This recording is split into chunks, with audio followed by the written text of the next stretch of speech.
Nagpaplano or may plano ka bang pumunta ng Taiwan? Sakto, sapagkat sa video na ito ay isi-share ko ang full detailed itinerary at lahat ng nagastos namin sa 8 days and 7 nights namin sa Taipei, Kaohsiung, Taichung, and North Coast, Taiwan.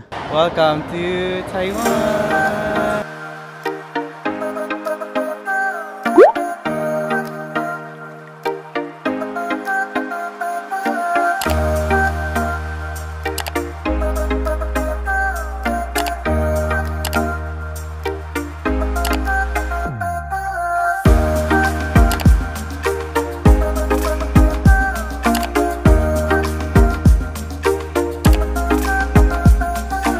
Hi ka-Wonder! This is Wonder J at Travel Content Creator. So, alam ko naman kung ba't ka nandito. Gusto mong malaman kung ano, paano, magkano, na ba ang magagastos kapag pupunta tayo ng Taiwan. So, sa case namin, pumunta kami ng Taiwan and 8 days and 7 nights ang aming travel. Bali, ang travel dates namin ay mula August 9 hanggang August 16, 2024. Bali, ang kasama ko sa tour na ito ay sila mama, si papa at yung dalawang ate ko. Bali, 5 kami sa group na ito. So, ang mga pinuntahan namin sa Taiwan ay Taipei, Kaohsiung, Taichung at North Coast, Taiwan. So, yun yung mga kasama dito. So, paalala nga lang pala, ang lahat ng sasabihin ko dito ay based sa personal experience namin. So, maaaring iba yung maging experience nyo kapag sa travel ninyo. So, gawin nyo lang tong basis or reference kapag magta-travel kayo ng Taiwan. So, tara, start na natin. So, pupwesto ako dito sa gilid para papakita ko dito naman yung details ng itinerary and expenses natin sa Taiwan. Taiwan travel itinerary for 8 days and 7 nights sa Taipei, Kaohsiung, North Coast, and Taichung. So, flight details tayo. So, yung airlines na nabook namin is via Air Asia. So, yung total flight na binayaran namin is 37,355 for 5 persons. So, lumalabas siya kapag dinivide mo sa 5 is 7,471 per person. So, mapapansin nyo na medyo mahal siya. Actually, yung pinakamura na ticket nito is around, siguro makakakuha kayo ng 3,000 plus. Yung pag mga piso fare, ganyan, medyo parang 1 month na lang yata kami nag-book before yung flight namin, kaya medyo mahal talaga yung nakuha namin. Ang kasama dito sa nabook namin is may 7 kilograms na hand carry, tapos may kasama na rin to na 30 kilograms na check-in baggage sa isang tao. So, pinagsama na lang namin doon yung ibang gamit namin na hindi kumasya doon sa 7 kilograms. So, tip ko sa inyo na kapag magbubook kayo ng ticket sa Taiwan, make sure na mag-abang kayo ng mga piso fare, like yung sa Cebu Pacific, ganyan, sa Air Asia, sa PAL. Meron silang mga seat sale na mga promo. So, also, kapag magbubook pala kayo ng tickets, pwede nyong gamitin yung Google Flights and yung Skyscanner. Pwede kayong pumunta dun sa mga website na yon, tapos i-check nyo, kamwari, ilagay nyo Manila to Taipei, tapos may dates. Tapos makikita nyo kasi dun, mako-compare nyo kung saan yung mga mura meron dun. Mache-check nyo sa Air Asia, sa may PAL, sa Cebu Pacific, ganun. So, sa case namin, yun yung ginawa namin kasi nga 1 month before na lang kami. Tapos, sa Air Asia na kasi yung may pinakamura. So, yun na yung binook namin. So, proceed tayo sa accommodation. So, for accommodation namin sa Taiwan, so dalawa ang accommodation natin. Una ay nag-book kami ng Airbnb sa may Ximending, Taipei, Taiwan. So, yung Ximending kasi yun yung pinaka-heart ng Taipei for me, kasi nandun na lahat yung mga shops, ganun, malapit sa MRT, ang daming mga restaurants, ganun, sobrang accessible sa lahat. So, kapag magbubook kayo ng accommodation nyo sa Taiwan, make sure na sa may Ximending area na lang kayo mag-book para accessible na sa lahat. So, Airbnb pala yung binook namin kasi gusto namin kompleto na lahat. Bali, ginawan ko naman ng room tour yung Airbnb natin. Pwede nyo i-check yan sa ating mga videos. So, yung Airbnb natin ay nabook ko ng 26,147 for 8 days and 7 nights. So, lumalabas na around 3,700 siya per night for 5 packs. Or lumalabas parang 747 pesos per person per night. Kompleto na lahat. Pwede, may sariling kitchen, ganun. Merong sariling washing machine, may balcony pa, ganun. So, sobrang bait pa nung host natin. And pinakamaganda doon, nasa sentro talaga siya. Parang siguro mga 3 minutes away lang siya doon sa Ximending Night Market. sobrang ganda ng location. Ang next naman na accommodation natin is sa may Kaohsiung kasi nag-overnight kami doon. So, ang nabook namin dong hotel ay called the Art Home Hotel sa may Kaohsiung. So, ang total bill namin doon is 5,676 for 2 days and 1 night. So, lumalabas mga 1,135 pesos siya per person kasi dinivide ko sa 5. So, medyo mahal siya. Napansin ko rin to eh. Actually, kasi hindi na talaga namin planong mag-Kaohsiung.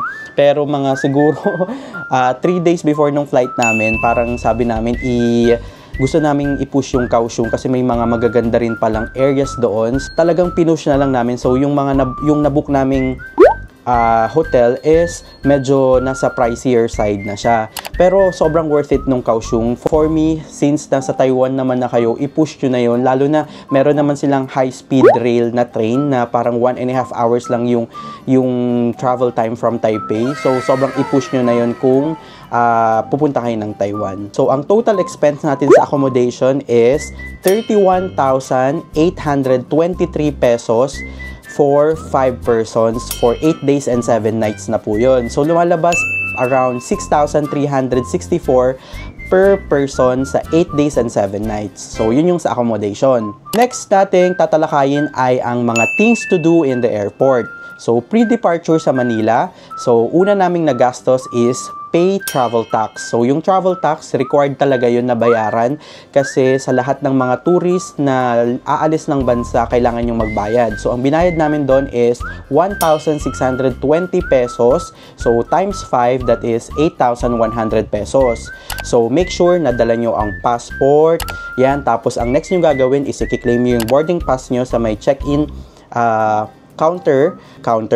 And next na kailangan yung i-prepare is yung departure QR code na e-travel. Sa pagkakaalam ko is around 72 hours before yung time ng travel date nyo is pwede nang gumawa ng e-travel. Bali, online lang yun. Make sure na i-check nyo na lang dito sa link na to, etravel.gov.ph. So, upon arrival naman sa Taiwan, ito yung mga kailangan: passport, boarding pass, claim baggage, withdraw ng NTD. So, withdraw ng NTD. Yung NTD is the new Taiwan dollar. So sa case namin, hindi na kami nagpa-foreign money exchange. So, nag-decide kami na mag-withdraw na lang ng cash sa kanilang ATM machine. So, for me, kasi sobrang convenient, ganun. Pero make sure na lang na i-remind nyo yung bank nyo before kayo umalis ng bansa na gagamitin nyo yung card. Pag hindi nyo sila na-remind, make sure nyo na lang dun sa mobile banking nyo is naka-check yung international access para hindi nila i-block yung mismong card ninyo. So, after namin mag-withdraw, dito rin namin kinlaim yung wifi rental namin na nabook namin via Klook. So, sasabihin ko yung details niyan mamaya. So, after natin ng wifi rental, kinlaim din namin yung easy card namin. Nagagamitin natin sa MRT, sa 7-Eleven, ganun. And lastly, ang ginawa namin sa arrival ng Taipei Airport ay nag-draw ng Taiwan Lucky Land. So, make sure na gawin nyo rin pala tong draw ng Taiwan Lucky Land kasi sayang din, malay nyo manalo kayo ng 5,000 NTD. Bali, QR code lang yun online. Pwede nyo i-check yan dun sa first video ko or first episode ng Taiwan vlog natin. So, ito naman yung everything na pinrebook namin before kami pumunta ng Taiwan. So, una, airport transfer via Klook.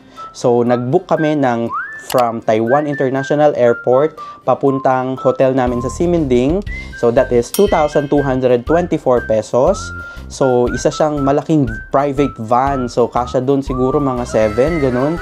Kasi kami 5, so medyo maluwang pa talaga. Kasama na din doon yung mga bagahe, ganun, kasyang-kasya kasi malaki talaga. And also, nag-book din kami ng aming private hotel pick-up from Ximen Airbnb to Taiwan International Airport via Klook ulit yon. So, that is 1,810 pesos naman. Medyo mura na siya kasi gumamit na ako ng mga promo codes and may mga credits na tayo. So, kapag magbubook pala kayo sa Klook, make sure to use my Klook promo code to avail discounts. That is WonderJ Klook. So, next naman is a Wi-Fi rental naman natin. So, that is 1,358 pesos for 8 days for 5 packs. Bali, 5 devices na yung pwedeng mag-connect doon.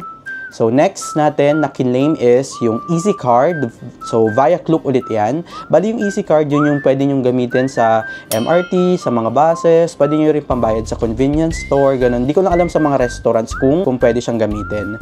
So next naming pinrebook is yung Taiwan High Speed Rail namin. So ito yung ginamit namin from Taipei to Kaohsiung. So ang nagastos namin doon is 17,833 pesos. So for 5 packs na yun. So lumalabas around 3,567 per person yung aming ticket sa may Taiwan High Speed Rail. Bali, ang in-avail namin kasi is yung 3 days consecutive na unli pass sa HSR. Bali, kasi mas makakamura kami kapag yun yung in-avail namin compared dun sa kapag kumwari, ibubuk lang namin yung Taiwan to Kaohsiung, tapos Kaohsiung to Taiwan, yung tig-separate, around 4,000 per person kasi yung magagastos doon. So, mas pinili namin tong 3 days consecutive na unli pass ng HSR. So next naming pinrebook is yung Kaohsiung Join-in Day Tour natin. So for Kaohsiung Join-in Day Tour natin, ang nagastos natin is 9,811 pesos for 5 packs. So lumalabas mga 1,963 pesos per person yung nagastos natin. So ilalatag ko yung details ng mga pinuntahan natin dyan mamaya sa bandang itinerary na portion. So next nating pinrebook is yung North Coast Private Tour natin. Bali ito is na-book ko via FB group. Ilalagay ko naman lahat ng details na to sa my description box. So ang nagastos natin sa North Coast Private Tour is 9,000 pesos for 5 packs. So lumalabas mga 1,800 per person yun. Tapos, ang next nating pinrebook is yung Taichung Private Tour via FB group din. So, ang nagastos natin doon is 12,600 pesos for 5 packs. So, lumalabas is 2,520 per person. Kasama na lahat yung pick up sa ating accommodation. Tapos, ibabalik ulit tayo sa accommodation after ng tour. So, proceed na tayo sa itinerary. So, itinerary natin, August 9. So, dumating tayo sa NAIA Terminal 3 ng 4 AM kasi yung flight natin is 7:45 AM. So make sure na dumating kayo around siguro mga 3 to 4 hours before your flight para less hassle tsaka hindi kayo ganong nagmamadali. Dumating tayo sa may Taiwan International Airport ng 10 AM tapos nag-check-in tayo sa ating accommodation sa Airbnb natin sa Ximending ng 12 noon. Bali, buti na lang talaga pumayag yung ating host na mag-early check-in. Bali, 4 PM pa kasi talaga pwedeng mag-check-in dun sa Airbnb. So, buti na lang pumayag siya ng 12 noon is pwede nang mag-check-in. So, nag-lunch lang kami sa Ximending tapos nag-roam around Ximending. Bali, familiarize lang namin yung sarili namin sa Ximending area, yung within the area. And also, pumunta kami ng Carrefour grocery para mag-grocery ng mga kailangan namin for our accommodation kasi pwede naman magluto, ganun. Tapos may ref naman yung accommodation natin. So, nag-grocery na kami. So, after namin doon, nag-rest kami. And nung gabi is pumunta kami sa Ximending Night Market. Doon kami nag-dinner, nag-food trip kami nila mama, nila ate. And doon din kami nag-shop sa ABC Mart ng sapatos. So, the following day, August 10, second day natin, pumunta na kami ng HSR to Kaohsiung. Bali, HSR tayo dito sa may Taipei Main Station. Ang biyahe natin from Taipei to Kaohsiung ay 1 hour and 30 minutes. So, yun yung high-speed rail nila. Sobrang bilis talaga. Grabe yung experience namin. So, ang una nating itinerary doon ay yung Dome of Light. Yun, makikita nyo na kaagad yun pagdating nyo doon sa MRT Formosa. So, yung MRT Formosa, yun kasi yung pinakamalapit sa accommodation namin. So, sakto lang, naglakad lang kami from doon sa MRT Formosa papunta doon sa aming accommodation. Pagka-drop namin ng aming baggages sa aming accommodation sa Kaohsiung, dumiretso naman kami sa may Sijen Island. So, yung Sijen Island sa Kaohsiung, grabe, sobrang kailangan yung puntahan yung Sijen Island kasi sobrang ganda din dun mag-food trip, ganun. Tapos, ang ginawa pala namin dito sa Sijen Island is nag-rent kami ng e-bike.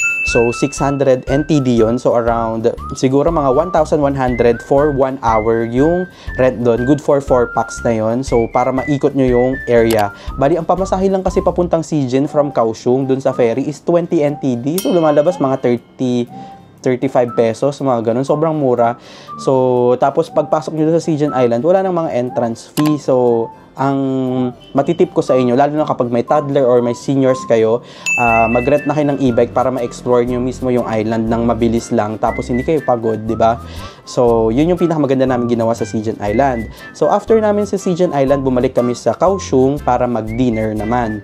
And the third day natin, bali, second day na natin sa may Kaohsiung is nag-book kami ng Classic Kaohsiung Attractions na day tour. Ito naman na-book ko to via Klook. So, yung mga pinuntahan natin dito sa may Kaohsiung, sa tour na ito ay Moonworld Landscape Park, Fugu Wangshan Buddha Museum, Lotus Pond and Dragon Tiger Tower, Kaohsiung Museum of Fine Arts, Pier 2 Art Center, and Love River. So, sobrang sulit ng tour na to, lalo na kapag limited yung time nyo sa Kaohsiung. I-book nyo na to para malibot nyo ng halos buong Kaohsiung na to. Kasama na yung, transfer from Kaohsiung papunta sa lahat ng mga attractions. Lahat ng entrance fee, hindi nyo na po problemahin. So, sobrang sulit talaga ng Kaohsiung day tour na ito na nabook natin sa Klook. So, make sure na gamitin nyo yung promo code ko para mas maka-avail kayo ng discount. So, sa gabi, dinrap na kami doon sa night market na isa sa pinakasikat na night market sa Kaohsiung, which is the Liuhe Night Market. Dito, grabe, ang daming pagkain dito. Sobrang nag-enjoy namin dito kasi ang dami mo talagang pwedeng itry na Taiwanese food, tapos nakakatakam talaga sila. So, ganun-ganun lang. After namin kumain, dumiretso na kami sa may Kaohsiung HSR, tapos doon na kami sumakay ng pabalik ng Taipei. So, 1.5 hours na naman. So, nakabalik kami ng Taipei ng around 10 p.m. So, next day namin ay Taipei City Tour naman tayo. So, nag-DIY kami na imikot ng Taipei. So, ang pinuntahan natin dito is Chiang Kai-shek Memorial Hall. So, libre lang naman yung entrance doon. Bali, para makapunta doon, mag-MRT lang. Kailangan nyo lang nung EC card nyo na binook nyo para maka-roam around doon sa around Taipei. Kasi sobrang ganda ng MRT or transpo system ng Taiwan. So, sobrang dali talaga pumunta sa one place to another place. Kahit ngayon papuntang probinsya nila, sobrang dali kasi nga may maganda yung transpo system nila. So, sa next natin pinuntahan sa hapon is pupunta tayo ng Taipei 101. So, dito sa Taipei 101, ang best time na pumunta dito is during hapon, yung bago mag-sunset. Siguro mga before 5, dapat nandun na kayo. Tapos, umakyat kayo ng Taipei 101. Dalawa yung pwede nyong gawin sa Taipei 101 para makapunta sa observatory. Una is mag-avail kayo ng Klook voucher.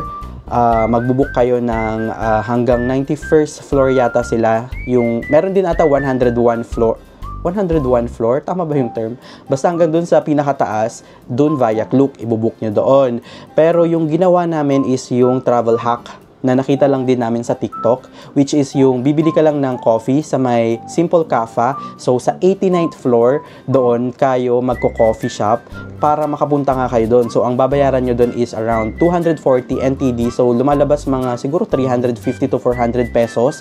Compared mo naman doon sa Klook na 1,000 plus, o diba, almost na half yung gastos. So, ito yung travel hack na maipapayo ko sa inyo kung gusto nyong umakyat dun sa Taipei 101. Kasi ganun din naman yung view na makikita ninyo. Tapos, may kape pa kayo, di ba? After nun, kaya nga sabi ko, best time pumunta doon before sunset para makita nyo yung view na medyo maliwanag pa. Tapos, yung magsa-sunset na, yung medyo magdidilim. Tapos, makikita nyo yung city lights ng Taiwan. Sobrang sulit at ganda ng Taipei 101 kapag sa gabi din. So, next day naman natin, ang ating tour for today is nag-avail kami ng private North Coast Tour.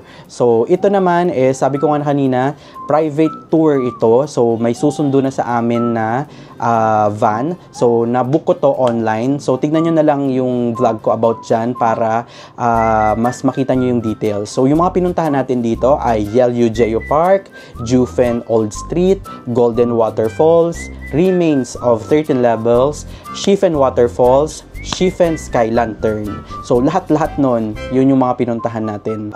For me yung North Coast Taiwan Tour, yun ang kailangan yung puntahan kapag pupunta kayo ng Taiwan. Kasi parang hindi talaga kayo nag-Taiwan kapag hindi nyo napuntahan itong North Coast na area na kung saan nakipakita dito yung mga magagandang sceneries, nature trip, food trip, ganyan. So, sobrang recommended ko na pumunta kayo ng North Coast, Taiwan.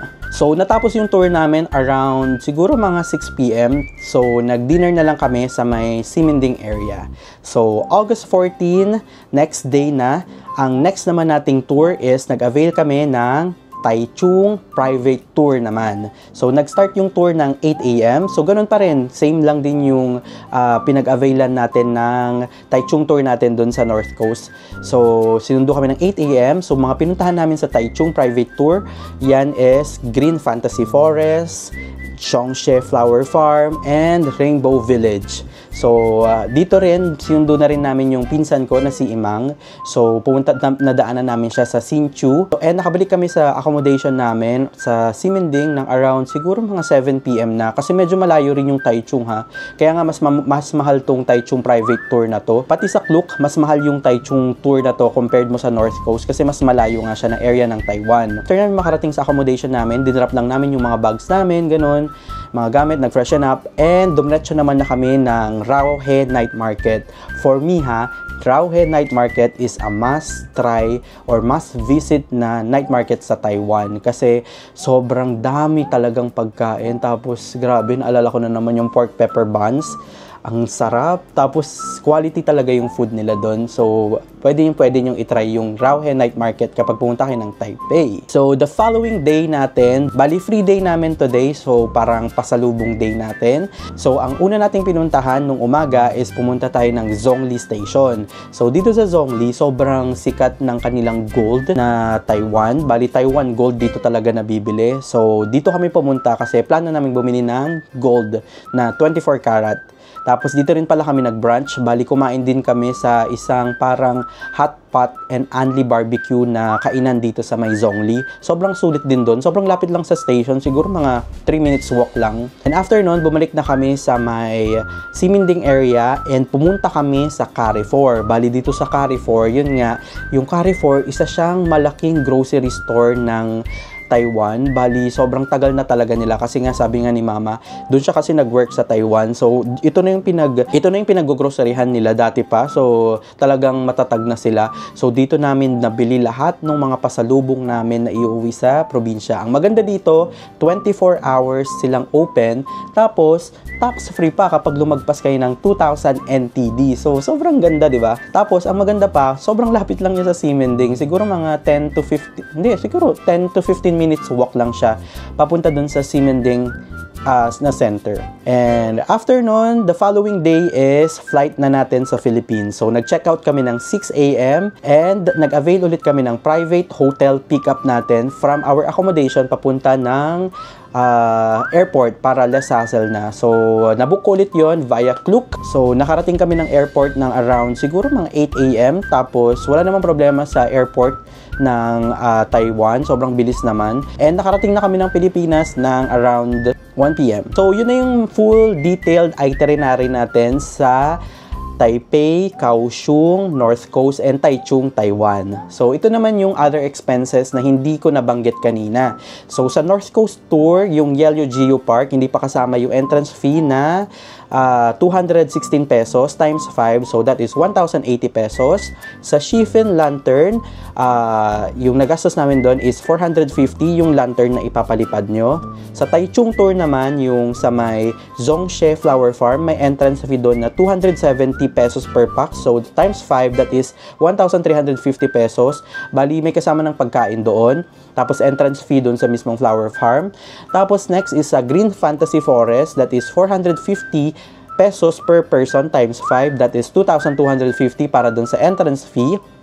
And sa may Taipei 101, yun nga yung sa Simple Cafe na coffee shop. Ang nagastos namin doon is around 432 pesos per pax times 5, that is 2,160 pesos. So mag-proceed naman tayo sa summary of expenses namin. So lahat ng sasabihin ko dito ay good for 5 muna, and i-divide ko na lang siya sa 5 para makuha natin yung nagastos namin per person. So for flight ticket, ang total na aming nagastos ay 37,355 pesos. For travel tax, that is 8,100. For accommodation, that is 31,823. For airport transfers, that is 4,034 pesos. For internet and easy card, that is 2,128 pesos. For Taiwan high-speed rail, that is 17,833 pesos. For tours and activities, that is 38,701. For easy card load, that is 2,700 pesos. For food, which is sobrang estimated lang kasi iba-iba talaga tayo ng mga pagkain. Like, so nagpeg na lang kami ng around 700 to 800 per person per day. So times 5, so roughly is 30,000 pesos. And hindi nakasama yung pasalubong namin dito kasi itong pasalubong depende naman po yan sa inyo. So ang total na nagastos natin for our Taiwan trip, for Taipei, Kaohsiung, Taichung, and North Coast Tour ay 172,674 pesos for 5 persons. So, divided by 5, lumalabas na around 34,535 pesos per person yung total na nagastos natin sa may Taiwan trip. Bali, all in na yan. Kasama na ang round trip tickets, travel tax, accommodation, airport transfer, internet, transportation, tours and activities, and food. So, imagine mo, 34,500 per person. Pwedeng-pwede mo nang ma-experience lahat ng na-experience namin. So, grabe, di ba? Sobrang sulit talaga nung Taiwan. Actually, for me, kung ganun kalaki lang, pwedeng-pwede na kasi ang dami na namin talagang na-experience sa Taiwan. Almost naikot na namin yung north, south ng Taiwan. So, sobrang sulit na for me. So, kunwari gusto nyong tanggalin yung Kaohsiung, ito yung nagastos naman namin sa Kaohsiung. So, accommodation, that is 5,676. Taiwan high-speed rail, that is 17,833. Tours and activities, that is 9,811. So, lumalabas ng total for 5 person is 33,320 pesos. Divided by 5, lumalabas na 6,664 per person yung magagastos nyo kapag sa Kaohsiung lang. So, kapag in-exclude nyo to dun sa total expense natin, ang magagastos nyo lang is around, sabi mo, 30,000, hindi nakasama yung Kaohsiung, kung ayaw nyo nang mag-Kaohsiung. So, 30,000 pesos na budget para sa Taiwan, di ba?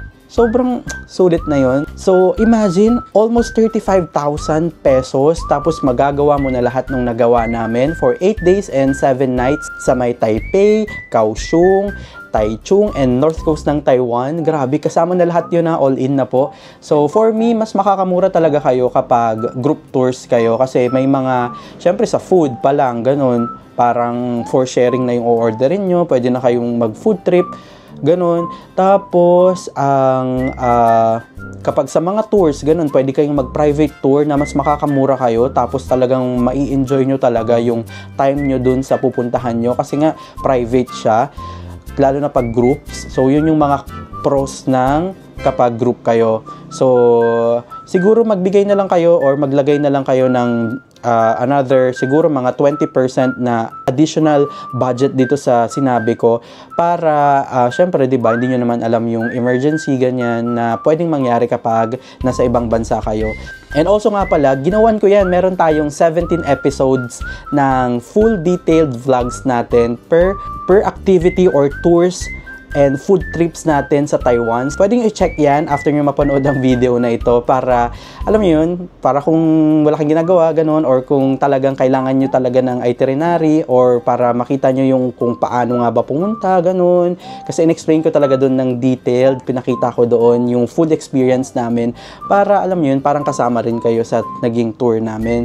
So, sana nag-enjoy and marami kang natutunan sa video na ito. And ito na yung sign mo para i-book yung Taiwan trip nyo ng family or solo travel mo. So this is Wonder J saying, ingat mga ka-Wonder, and see you sa ating next na video. Bye-bye!